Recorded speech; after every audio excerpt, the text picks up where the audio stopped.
जय हिंद मेरे प्यारे दोस्तों, हमारे इस चैनल एक्सट्रीम में आपका स्वागत है। स्टाफ सिलेक्शन कमीशन एसएससी के द्वारा 20/4 यहाँ पर सितंबर 2025 को आपके लिए head constable assistant wireless operator के लिए AWO और उसके बाद में टेली प्रिंटर्स ऑपरेटर्स के लिए TPO के लिए दिल्ली पुलिस एग्जामिनेशन 2025 का नोटिफिकेशन अपडेट कर दिया गया है। ठीक है, इसके अंतर्गत हम इंपॉर्टेंट पॉइंट देखेंगे जो भी आपके फॉर्म फिल करने के लिए इंपॉर्टेंट हो जाता है। बनी रहेगा जो न्यू स्टूडेंट इसके अंतर्गत पर जुड़े। यदि आपके द्वारा हमारे इस चैनल नेक्स्ट AM को सब्सक्राइब नहीं किया तो सब्सक्राइब कीजिए, बेल आइकन को प्रेस कीजिए ताकि जो भी कंटेंट जो भी इंफॉर्मेशन हमारे द्वारा आपके लिए प्रोवाइड किया जाता है तो उसका नोटिफिकेशन आपके पास समय पर अवेलेबल हो जाएगा। किसके लिए वैकेंसी? हेड कांस्टेबल के लिए, असिस्टेंट हो गया, वायरलेस ऑपरेटर के लिए AWO और उसके बाद में टेली प्रिंटर जिसको कहेंगे, ऑपरेटर के लिए TPO जिसको कहा जाता है, दिल्ली पुलिस एग्जामिनेशन 2025। यहाँ पर नोटिफिकेशन अपडेट हो चुका है 24 सितंबर 2025। क्लोजिंग डेट है अभी 15 अक्टूबर 2025। अभी आपके पास में बहुत सारा समय अवेलेबल है और इसका लास्ट डेट है फीस पेमेंट का 16 अक्टूबर 2025। फॉर्म पर अगर आप कोई मिस्टेक करते हैं तो 23 अक्टूबर से लेकर 25 अक्टूबर तक आप करेक्शन कर सकते हैं। जैसे कि यहाँ पर लिखा गया date of window for online application form correction and online payment जो है करेक्शन चार्ज इंक्लूड हो जाता है तो 23 अक्टूबर से लेकर 25 अक्टूबर तक। और आपका एग्जाम हो जाएगा schedule of computer based exam होता है, ध्यान रखना दिसंबर 2025 से लेकर जनवरी 2026 तक आपका एग्जाम करवा दिया जाएगा, ये चीज़ आयोग के द्वारा। ठीक है, ये चीज़ अपने को यहाँ पर ध्यान में रख लेनी। फिर देख लेते हैं इसके अंतर्गत वैकेंसीज कितनी है। सबसे पहले बात करेंगे तो यहाँ पर सबसे पहले वैकेंसी है 370 पोस्टें दी गई है हेड कांस्टेबल AWO TPO के अंतर्गत पे मेल कैंडिडेट के लिए 370 पोस्ट है। ओपन के लिए अनरिजर्व के 126 पोस्ट है, EWS के लिए 29, OBC के लिए 76, SC के लिए 33 और ST के लिए 21 है। टोटल 285 पोस्ट है इसके अंतर्गत पे। सेकंड है एक्स सर्विसमैन के लिए इसके अंतर्गत पर अनरिजर्व के लिए 16 पोस्ट है, EWS के लिए 4 और OBC के लिए 9 पोस्ट है, SC के लिए यहाँ पर 11 पोस्ट है, ST के लिए 9 पोस्ट है और टोटल 49 पोस्ट आ जाता है। और थर्ड नंबर है डिपार्टमेंटल के अंतर्गत पर अनरिजर्व के लिए 16 पोस्ट है, EWS के लिए 4 पोस्ट है, OBC के लिए 9 पोस्ट है और SC के लिए 4 पोस्ट है और ST के लिए 3 पोस्ट है। टोटल 36 पोस्टें इंक्लूड हो जाती है। 370 पोस्ट इसके अंतर्गत पे मेल के लिए है। और उसके बाद में हेड कांस्टेबल फीमेल्स के अंतर्गत पे दोनों आ जाएगा। AWO और TPO कैटेगरी के अंतर्गत पे 182 पोस्टें जिनमें दी गई है। ओपन के अंतर्गत पर अनरिजर्व में 70, EWS के लिए 16, OBC के लिए 42 और SC के लिए 21, ST के लिए यहाँ पर 14 और टोटल 160 की थर्ड। और सेकंड है डिपार्टमेंटल के लिए अनरिजर्व में 8 पोस्ट है, EWS के लिए 2, OBC के लिए 5 और SC के लिए 2 और ST के लिए 2 पोस्ट है और टोटल कितनी हो जाती है 19 पोस्टें इसमें है और टोटल 182 पोस्टें फीमेल के लिए इसमें दिया गया है। ठीक है, ध्यान रखना है। इसमें एज लिमिट काफ़ी इंपॉर्टेंट हो जाता है। मिनिमम एज लिमिट 18 और मैक्सिमम 27 साल है। एक साथ 1 जुलाई 2025 से काउंट किया जाएगा। आपका डेट ऑफ बर्थ 2/7/1998 से लेकर 1/7/2007 के बीच में होना चाहिए। ठीक है, आगे बढ़ते हैं। उसके बाद में यहाँ पर कैटेगरी के अंतर्गत पे छूट दिया जाएगा जिसके अंतर्गत आगे वो सेकंड नोट हाईलाइट किया होगा किस कैटेगरी को कितना मिलना है।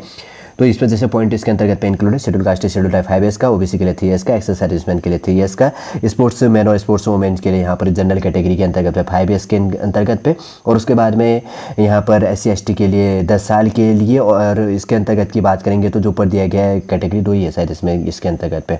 सबसे पहले इसमें जो चीज़ दिया गया है और SC ST के लिए इसके अंतर्गत में 10 साल का और जो कैटेगरी बच रहा है तो उसके अंतर्गत पे ऊपर का जनरल का मान लेना। ठीक है, फिर यहाँ पे डिपार्टमेंटल कैंडिडेट है ऑफ दिल्ली पुलिस के अंतर्गत पे जो अनरिजर्व EWS के लिए who have rendered not less than 3 years of the regulars जो इसके अंतर्गत पे कंटिन्यूस जो इसके अंतर्गत सर्विस इंक्लूड हो जाता है क्लोजिंग डेट के अंतर्गत पे उसके लिए अप टू 40 ईयर्स से। OBC कैटेगरी आएगा तो अप टू 40 थर्ड। उसके बाद में डिपार्टमेंटल कैंडिडेट ही कैटेगरी के अंतर्गत पे SC ST up to 45 age limit.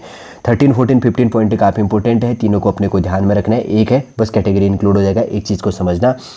Widows women हो गया, divorced womens and womens judicially separated from their husband and who are not remarried. Unreserve EWS के लिए up to 35 years of age और इसके अंतर्गत OBC कैटेगरी के लिए up to 38 years of age और SC ST के लिए up to 40 years of age include इसके अंतर्गत हो जाएगा। ठीक है, और हाइट की बात करेंगे तो मेल फीमेल को 5 सेंटीमीटर का छूट मिलना है और चेस्ट के अंतर्गत पे इसके अंतर्गत पे मेल को 5 सेंटीमीटर की छूट मिलेगी। किसको मिलेगी अभी हम आगे बात करेंगे। इसमें भी काफ़ी इंपॉर्टेंट ये चीज़ है। नॉर्मली फॉर्म फीस यहाँ पर 100 रुपये है, अगर कहीं पे देखेगा तो ठीक है, नहीं तो कुछ कैटेगरी को 100 रुपये और कुछ को क्या करना अभी दिया होगा आगे। सबसे पहले एजुकेशन क्वालिफिकेशन देख लेते हैं। आपकी बात करेंगे तो इसके अंतर्गत पर आपको 10th +2 पास होना है, चीज़ ध्यान रखना। और नेशनल जो है ट्रेड सर्टिफिकेट NTC के अंतर्गत पर अगर आपके पास में है तो ये काफ़ी इंपॉर्टेंट ज़्यादा मशीन कॉम जो ऑपरेटर से इलेक्ट्रॉनिक्स कम्युनिकेशन से सिस्टम से रिलेटेड अगर आपके पास है नेशनल ट्रेड सर्टिफिकेट जिसको NTC के अंतर्गत पे इनमें से एक चीज़ होनी चाहिए, ये चीज़ अपने को ध्यान में रखना है। और प्रोफेशनल से इसके अंतर्गत पे जो एलिजिबिलिटी इंक्लूड की गई है कंप्यूटर ऑपरेशन से रिलेटेड आपको मतलब नॉलेज होना चाहिए इसके अंतर्गत पे। टाइपिंग स्पीड आपकी 1000 मतलब 1000 की डिप्रेशन इन 15 मिनट 15 मिनट के अंतर्गत पे 1000 की डिप्रेस करना ये चीज़ होना चाहिए। और उसके बाद में आपको कंप्यूटर का बेसिक नॉलेज होना चाहिए। ओपनिंग क्लोजिंग कैसे किया जाता है, पीसी से रिलेटेड हो गया, प्रिंटिंग से related MS Word, MS Excel, PowerPoint, etcetera जो चीज़ें होती हैं वो आपको इसके अंतर्गत पे नॉलेज होना चाहिए। और उसके बाद की बात करेंगे तो अगर आपके पास की बात करेंगे तो काफ़ी इंपॉर्टेंट हो जाता है अगर आपके पास में क्या है एनसीसी सर्टिफिकेट है। क्या चीज़ है, सबसे पहले है यहाँ पर बात कही गई है एनसीसी सर्टिफिकेट। तो अगर आपके पास में एनसीसी सर्टिफिकेट है तो कैटेगरी के अंतर्गत पे सी के लिए 5%, बी के लिए 3% और ए के लिए 2% मार्क्स दिया जाएगा। अगर आपका क्वालिफिकेशन डिग्री है और पोस्ट ग्रेजुएशन अगर आपके पास में है तो 4 कैटेगरियाँ इसके अंतर्गत पाया जा रहा है। सबसे पहले बात करेंगे तो इसके अंतर्गत पे कौन कौन सी कैटेगरी है। जैसे आप पास होते हैं या आप इसी के अंतर्गत की बात करेंगे तो सेकेंड क्लास पास होते हैं, फर्स्ट क्लास पास होते हैं या डिस्टिंक्शंस मार्क्स लेके आते हैं। तो सबसे पहले की बात करेंगे तो पहला कैटेगरी जैसे कि यहाँ पर दिया गया है डिस्टिंक्शंस के अंतर्गत पर आपको 5% और फर्स्ट क्लास के अंतर्गत पर 4%, सेकंड क्लास के लिए 3% और पास के लिए यहाँ पर 2% मार्क्स इसके अंतर्गत पे इंक्लूड हो जाएगा आपके साथ में। हाउ टू अप्लाई की बात करेंगे तो ssc.gov.in पे जाके आपको अप्लाई करनी है। हाईलाइट कर देता हूँ मैं इसमें भी ये चीज़ें ताकि आपको कोई कन्फ्यूजन ना हो।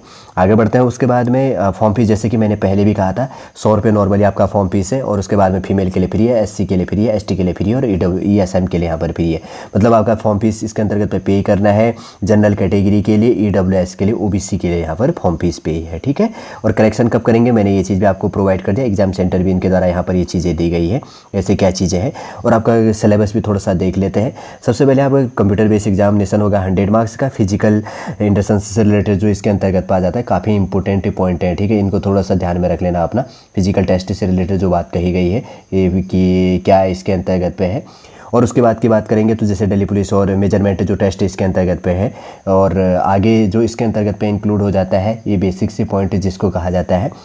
और जैसे कि इसके अंतर्गत पे दिया गया है। और जो ट्रेड टेस्ट इसके अंतर्गत पे रिलेटेड होगा, ठीक है ना। इसके लिए दिल्ली पुलिस के अंतर्गत पे क्वालिफाइंग आपकी ये चीज़ें होनी चाहिए। और इंग्लिश वर्ड टाइपिंग जो है 15 मिनट के अंतर्गत पे ये भी क्वालिफाइंग है। और बेसिक नॉलेज भी इसके अंतर्गत पे क्वालिफाइंग है। तीनों चीज़ें, ठीक है, ये चीज़ भी है। और ये जो फिजिकल इसके अंतर्गत पे इंडोरेंस से रिलेटेड जो पॉइंट है और मेजरमेंट से रिलेटेड टॉपिक है तो इसके अंतर्गत पे ये भी क्वालिफाइंग है। और कंप्यूटर टाइपिंग भी आपका क्या है, ट्रेड टेस्ट भी आपका क्वालिफाइंग है। और इंग्लिश का भी और कंप्यूटर का भी जो चीज़ है सब आपका इसके अंतर्गत पे क्वालिफाइंग है। और इसके अंतर्गत 0.25 निगेटिव मार्किंग होगा। और अगर नॉर्मली अगर बात करेंगे तो 90 मिनट का आपका पेपर होता है। जनरल अवेयरनेस से 20 क्वेश्चन 20 मार्क्स का है। जनरल साइंस में 25 क्वेश्चन 25 मार्क्स, मैथमेटिक्स से 25 क्वेश्चन 25 मार्क्स, रीजनिंग में 20 क्वेश्चन 20 मार्क्स का आ जाता है। उसके बाद में कंप्यूटर फंडामेंटल्स से रिलेटेड आपके यहाँ पर 10 क्वेश्चन है 10 मार्क्स का, 100 क्वेश्चन 100 मार्क्स का है। तो आपका जो चीज़ें हो गया तो 12th स्टैंडर्ड लेवल का आपका ये चीज़ें पूछी जाएगी, ये चीज़ कहा जाता है, ठीक है। देखिए यहाँ पर सिलेबस प्रोवाइड किया गया आयोग के द्वारा। जनरल अवेयरनेस का क्या चीज़ है, जनरल साइंस का क्या चीज़ है, फिजिक्स का क्या है, केमिस्ट्री का है, मैथमेटिक्स का क्या है, रीजनिंग का क्या है। उसके बाद में कंप्यूटर जो फंडामेंटल्स से related MS Excel, MS Word और इससे रिलेटेड जो चीज़ें इसके अंतर्गत पे यहाँ पर दिया गया। थोड़ा सा अपने को इसमें देख लेना है। मेल कैंडिडेट के लिए देखिए थोड़ा सा रेस से रिलेटेड जो चीज़ कहा गया है, जिसकी एज 30 से ऊपर है मेल कैंडिडेट के अंतर्गत पे, जिसमें सारा इंक्लूड हो जा रहा है। एक्सेस सर्विसमैन, डिपार्टमेंटल कैंडिडेट जो भी चीज़ है। 1600 मीटर की दौड़ 60 मिनट में पूरी करनी है। लॉन्ग जंप 12.5 फीट होगा, हाई जंप 3.5 फीट है। जिसकी एज 30 से 40 है उसका रेस 8 मिनट में 1600 मीटर और लॉन्ग जंप 11.5 फीट और हाई जंप 3/4 इंक्लूड होगा। और जिसकी एज 40 से ऊपर है तो 9 मिनट में 1600 मीटर और आपकी लॉन्ग जंप 10.5 फीट और हाई जंप 3 फीट आ जाएगा, ठीक है। उसके बाद में फीमेल कैंडिडेट की बात करेंगे तो यहाँ पर है जिसकी एज 30 से ऊपर है तो आपका 800 मीटर रेस 5 मिनट में, लॉन्ग जंप 9 फीट और हाई जंप 3 फीट। जिसकी एज 30 से लेकर 40 फीट है, रेस 800 मीटर 6 मिनट में और लॉन्ग जंप 8 फीट हो गया और हाई जंप 2.5 फीट। फिर उसके बाद में जिसके 40 से ऊपर है उसका है रेस 800 मीटर में पूरा करना है। 800 मीटर रेस 7 मिनट में पूरी करनी है, लॉन्ग जंप 7 फीट और उसके बाद में हाई जंप 1/4 यहाँ पर फीट होगा, ठीक है। ये चीज़ अपने को ध्यान में रख लेना है। और उसके बाद की बात करेंगे तो मेल को यहाँ पर 170 सेंटीमीटर हाइट होगा। 5 मिनट की छूट मिलेगी किनको, गढ़वाली, कुमाऊनी, गोरखा, डोगरा, मराठाज और उसके बाद में सिक्किम, नागालैंड, अरुणाचल प्रदेश, यहाँ पर मणिपुर, त्रिपुरा, मिजोरम, मेघालय, असम, हिमाचल प्रदेश, कश्मीर और लेह लद्दाख इंक्लूड हो जाता है। इनका हिल सर्टिफिकेट बना होता है जिनमें छूट होती है। और फीमेल कैंडिडेट के अंतर्गत पर भी यही कैटेगरी इंक्लूड होगा जिनका हाइट नॉर्मल 157 सेंटीमीटर लिया जाएगा। 5 सेंटीमीटर की इसमें भी छूट होगी और कैटेगरी वही इंक्लूड होगा जो पर मेल की बात कही गई है, ठीक है। ये पॉइंट काफ़ी इंपॉर्टेंट है। फिजिकल टेस्ट से रिलेटेड बहुत पॉइंट यहाँ पर कही गई है। और इसकी बात करेंगे तो बहुत सारी चीज़ें हैं, थोड़ा सा आपने को इसके अंतर्गत पे ध्यान रख लेना और पॉइंटों को थोड़ा सा समझ लेना कि कौन कौन सी चीज़ें अपने लिए यहाँ पर इंपॉर्टेंट हो जाता है, ठीक है। वैसे तो बेसिक से बेसिक पॉइंट मैंने सारी की सारी इसके अंतर्गत पे इंक्लूड कर दिए, जो भी आपके फॉर्म फिल करने के लिए जानने के लिए इंपॉर्टेंट था। और नीचे तो हाउ टू अप्लाई करके पूरा स्टेप टू स्टेप दिया रहता है, ठीक है। मैं हर वीडियो में वो बताते आया हूँ, लेकिन इसके अंतर्गत पे वीडियो लेंदी हो जाएगा, इसलिए कोई अभी प्रोवाइड करना है मुझे उतना चित्त में नहीं है, ठीक है। बेसिक सा जैसे समझ गए, देखो कैसे आपको अप्लाई करनी है करके। सबसे पहले जिसने वन टाइम रजिस्ट्रेशन किया है तो ठीक है, नहीं किया तो आप इसमें जाके वन टाइम रजिस्ट्रेशन कर लीजिएगा। ऑफिशियल वेबसाइट मैंने पहले आपको प्रोवाइड कर दी है। उम्मीद करूँगा दोस्तों शॉर्ट रूप से पूरा इन्फॉर्मेशन आपको समझ में आ गया होगा, जो भी आपके फॉर्म फिल करने के लिए इंपॉर्टेंट है और इसके अंतर्गत पर समझने के लिए। नहीं तो आप ऑफिशियल वेबसाइट ssc.gov.in की वेबसाइट पर जाकर पूरा इन्फॉर्मेशन इसके अंतर्गत पर देख लीजिएगा, ठीक है। उम्मीद करूँगा पूरा इन्फॉर्मेशन समझ में आया। यदि आज का इन्फॉर्मेशन आपको अच्छा लगे तो लाइक कीजिए, कमेंट कीजिए और हमारे इस चैनल नेक्स्ट AM को सब्सक्राइब कीजिए। वापस हम नेक्स्ट क्लास के अंतर्गत आपसे मिलेंगे। जय हिंद, जय भारत।